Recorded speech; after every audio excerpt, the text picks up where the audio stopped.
Meus irmãos e minhas irmãs, paz e bem.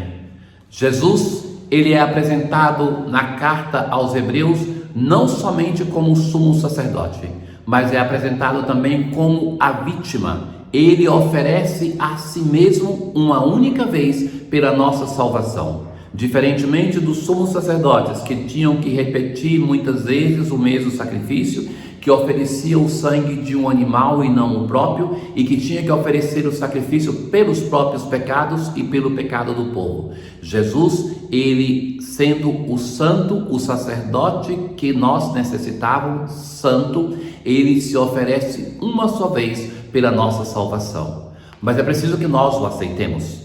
Por isso, aqueles que o rejeitam de um modo mentiroso no Evangelho, Jesus vai introduzir o tema do pecado contra o Espírito Santo, que é aquele de rejeitar a salvação que vem de Deus. Ouçamos. Na primeira leitura de hoje, mais uma vez ele vai insistir como um refrão que ouvimos diversas vezes: Cristo é o mediador de uma nova aliança.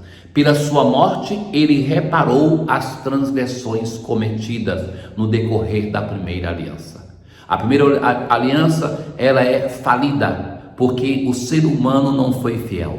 Então, o autor vai dizer assim: pela sua morte, ele reparou aquilo que não deu certo na primeira aliança. Jesus não entrou num santuário feito por mão humana, imagem do verdadeiro, mas no próprio céu. Através do mistério pascal, da sua paixão, morte, ressurreição e ascensão, Cristo não vai entrar em uma tenda feita por mão humana, ainda que seja um templo feito por mão humana. Ele vai entrar no próprio céu. É Ele, a nossa humanidade, que está ali. E não foi para se oferecer a si muitas vezes. Ele se oferece a si mesmo uma única vez. E não oferece o sangue alheio, como fazia o sumo sacerdote. Jesus Cristo se torna então para nós o sacerdote e o próprio sacerdote, o sumo sacerdote e a própria oferenda. É Ele que se oferece a si mesmo. Mas foi agora, na plenitude dos tempos, que uma vez por todas, Ele se manifestou para destruir o pecado pelo sacrifício de si mesmo. O autor vai evidenciar que o sacrifício da antiga aliança, ele era ineficaz, porque precisava ser repetido, e o fato de repeti-lo já demonstra que não tem eficácia. Mas agora o Senhor Jesus, ele repara aquela aliança do Antigo Testamento, que era baseada em um modelo, aquela do reino dos céus, mas que não conseguia realizar um modelo. É por esse motivo que nós cristãos não fazemos sacrifícios, mas nós fazemos memória do único sacrifício. Ele, o Senhor, já nos salvou, e isso é verdade. Mas em cada liturgia nós atualizamos essa salvação que vem de Deus, porque se ela não fosse atualizada, nós não seríamos participantes dessa salvação no hoje da nossa história.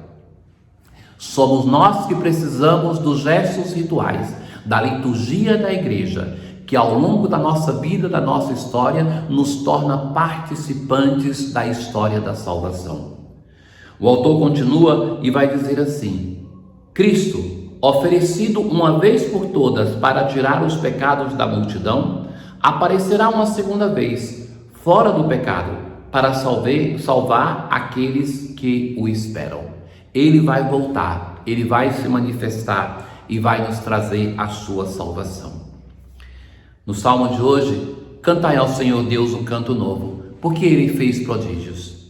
É insistente a liturgia em nos chamar, recordemos-nos no tempo de Natal, para cantar um canto novo. Já não basta o cântico velho, é preciso, diante da novidade da salvação, que é a salvação para mim, que eu seja capaz de cantar um canto novo, ainda que seja a repetição de um cântico do passado, mas que ele deve se tornar novo na minha história.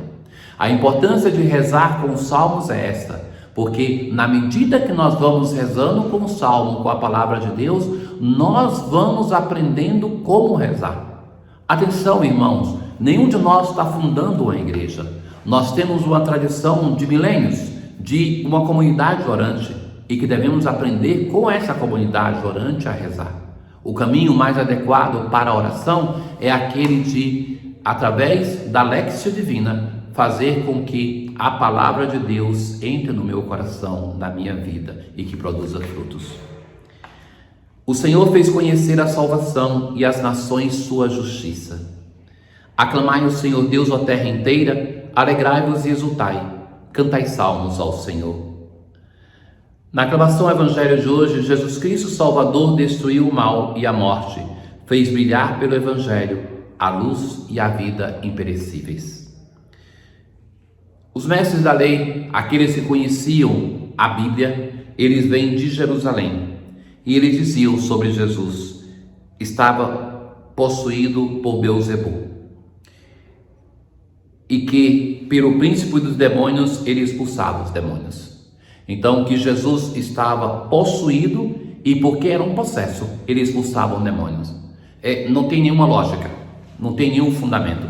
Então, isso aí é que Jesus vai demonstrar para eles claramente. Como é que Satanás pode expulsar Satanás? Se o reino está dividido, se uma família está dividida, ele cai. E agora vai fazer uma comparação. Ninguém pode entrar na casa de um homem forte para roubar seus bens sem antes o amarrar. Só depois poderá saquear sua casa. Em verdade vos digo, tudo será perdoado aos homens, tanto os pecados como qualquer blasfêmia que tiverem dito. Então, essa é a primeira afirmação. Diante da nossa dúvida, muitas vezes, por causa dos nossos pecados, pecados que voltam de novo e lutamos para sair deles e continuamos, então o Senhor vai dizer, tudo vai ser perdoado. Todos os pecados serão perdoados. Contudo, quem blasfemar contra o Espírito Santo nunca será perdoado, será culpado de um pecado eterno. O que é essa blasfêmia contra o Espírito Santo? O pecado contra o Espírito Santo? A tradução usa aqui blasfêmia, mas blasfêmia contra o Espírito Santo não é somente falar mal do Espírito Santo. Veja aqui, se eu disser que um pecado nessa vida é um pecado contra o Espírito Santo que não tem perdão, eu tiro de algumas pessoas a necessidade de se converter. Então é esse o problema, quando nós banalmente dizemos, o pecado contra o Espírito Santo é isso, é isso, é isso, porque quem cometeu isso, então não tem mais via de salvação. E em geral, nós facilmente consideramos o pecado contra o Espírito Santo como alguma coisa que tem tantas outras muito mais graves. E então, diante disso, é preciso ser prudente e, meus caros, visitar a história da igreja, a história da teologia. Eu sempre digo assim, muitas das dúvidas que nós temos, ou todas elas, não é possível que alguém inteligente não tenha tido essa dúvida, não tenha buscado uma resposta ao longo da história. Então, muitas vezes, ao invés de estar quebrando a cabeça, convém buscar nas fontes, que nós temos tantas. Somos uma igreja riquíssima de tradição. O difícil, meus caros, muitas vezes é escolher a tradição de oração, de piedade, de estudo, neste mar de possibilidades que, graças a Deus, nós temos. Mas Jesus vai dizer assim, o evangelista conclui dizendo, Jesus falou isso porque diziam, ele está possuído por um espírito mau. Ora, então o pecado contra o Espírito Santo tem uma relação com isso. O pecado contra o Espírito Santo, ele se fundamenta em transformar a verdade em mentira e a mentira em verdade. Mas calma, uma pessoa que vai fazendo isso cotidianamente, negando Deus, chega um momento, aí sim é o pecado contra o Espírito Santo que vai estar diante de Deus, o juízo particular. E naquele momento, negar a salvação que Deus oferece, não tem mais volta. Isso é o pecado contra o Espírito Santo. Pensa o absurdo estar diante de um Deus maravilhoso e dizer, não quero ir para junto de ti. Para uma pessoa chegar a isso, era preciso alimentar este desejo, esta ruindade por muito tempo. Por isso estejamos atentos. Na oração sobre as oferendas de hoje, ó Deus, acolhei com bondade as oferendas que vos apresentamos, para que sejam santificadas e nos tragam a salvação. Tenham todos um bom dia. O Senhor esteja convosco, Ele está no meio de nós. Abençoe-vos o Deus Todo-Poderoso, o Pai, o Filho e o Espírito Santo. Paz.